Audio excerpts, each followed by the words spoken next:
Vi leggo una poesia di un poeta friulano nato a Gradisca, Giovanni Lorenzoni.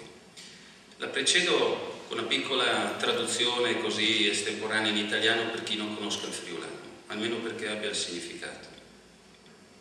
Il titolo è Nomine Pavesere, cioè solo un venticello. Tutto tace, solo un venticello viene e si infiltra in mezzo ai pioppi, che pronti, sbattendo le migliaia di foglie, si svegliano e subito emanano un fruscio. Il cielo è come un'immensa campagna senza alberi e senza sentieri, e là le nuvole sparpagliate, una a due, aspettano la prima stella. Tutto tace.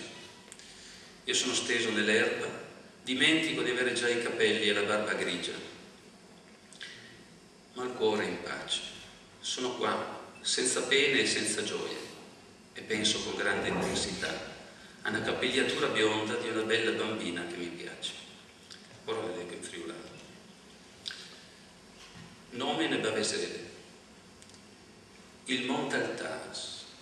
Nomine Bavesere aven sbrissutant parem fripore, che, prons, sbattinti soi millante voi si svein e subit movin le bardelle. Il cil seren alle comene tabiele immense, senza un arbole, senza un troi, là che in noi sparissas, a uno, ad voi, si passò, spietante le prime stelle. Il monte il Tas.